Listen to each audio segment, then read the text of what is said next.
हर हर महादेव। जय माता दी दोस्तों।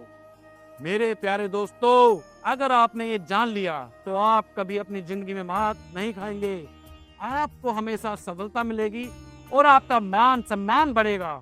आपके पास किसी चीज की कभी कोई कमी नहीं रहेगी। मैं यकीन के साथ कह सकता हूँ। कैसे आप नवरात्रि के पावन दिनों में अपनी किस्मत को कैसे बदल सकते हैं। एक जेमस्टोन की मदद से एक रत्न कैसे आपका भाग्य बदल सकता है।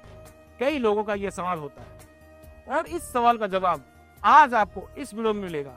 नवरात्रि के दिनों में रत्न धारण करने से जेमस्टोन की शक्ति कई गुना ज्यादा बढ़ जाती है। ये सिर्फ एक रत्न नहीं है, ये एक ऐसी शक्ति का स्रोत है जो आपकी किस्मत को बदल सकते हैं। और नवरात्रि जैसे पावन दिनों में इन्हें धारण करना आपकी ऊर्जा को कई गुना बढ़ा सकता है। मैं आपको कुछ छोटे से उदाहरणों से समझाता हूँ। समझिए, जैसे सूर्य की रोशनी बिना कांच के आप तक नहीं पहुंचती, वैसे ही ये रत्न देवी की कृपा को संचित कर आपकी जिंदगी में रोशनी लाते हैं। सोचिए, एक बीज जब अनुकूल मिट्टी में पड़ता है तभी वृक्ष बनता है। वैसे ही सही रत्न धारण करना आपकी जिंदगी में उन्नति का रास्ता खोलता है। इस नवरात्रि रत्न धारण करके आप अपनी कार्मिक ऊर्जा को सुधार सकते हैं और सफलता की राह पर चल सकते हैं। सोचिए, जब आप देवी की पूजा करते हैं और उनकी ऊर्जा से भरे रत्न को धारण करते हैं तो कैसे आपकी जिंदगी में चमत्कारी बदलाव आएंगे। अपनी राशि के अनुसार सही रत्न धारण कीजिए। इस नवरात्रि अपने जीवन में उन्नति का संकल्प लीजिए। इन दिनों लोग शुभ कार्य करते हैं। अगर आपको नया घर लेना है या फिर नए व्यापार की शुरुआत करनी है या फिर शादी के बंधन में बंधना चाहते हैं तो इन दिनों को बहुत ही शुभ माना जाता है। क्या आप जानते हैं, इन नवरात्रियों के दिनों में आप अपनी हर मनोकामना को पूर्ण कर सकते हैं। लेकिन कैसे करना है और क्या करना है मैं आपको बताऊंगा। और आपकी राशि के अनुसार आपको कौन सा रत्न धारण करना है वो भी मैं आपको बताऊंगा। नवरात्रि के दिनों में रत्नों को धारण करना भी बहुत शुभ माना जाता है। रत्नों का कनेक्शन हमारे ग्रह से जुड़ा होता है।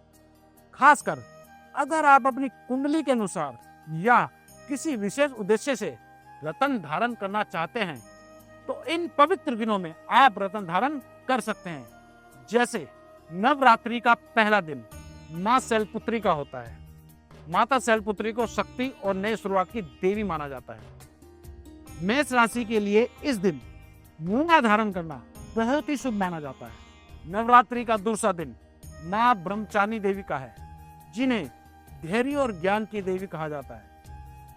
वृषभ राशि के लिए इस दिन पन्ना रत्न धारण करना बहुत ही शुभ माना जाता है। नवरात्रि का तीसरा दिन माँ चंद्रघंटा का है, जिन्हें सुंदरता और साहस की देवी कहा जाता है। मिथुन राशि वालों के लिए पुखराज धारण करना इस दिन बहुत ही शुभ होता है।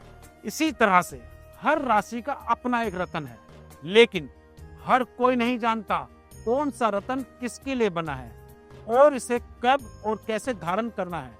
इसका ज्ञान होना बहुत जरूरी है, तभी रत्नों का पूरा लाभ आपको मिलेगा। इसी तरह नवरात्रि के दिनों में रत्न धारण करने का सही तरीका होता है। इसीलिए मैं बार बार कहता हूँ, ज्योतिष की सलाह के साथ अपनी राशि के अनुसार ही रत्न धारण करें। अपने हिसाब से बिना जाने कभी रत्न धारण नहीं करना चाहिए। इसके परिणाम बुरे हो सकते हैं।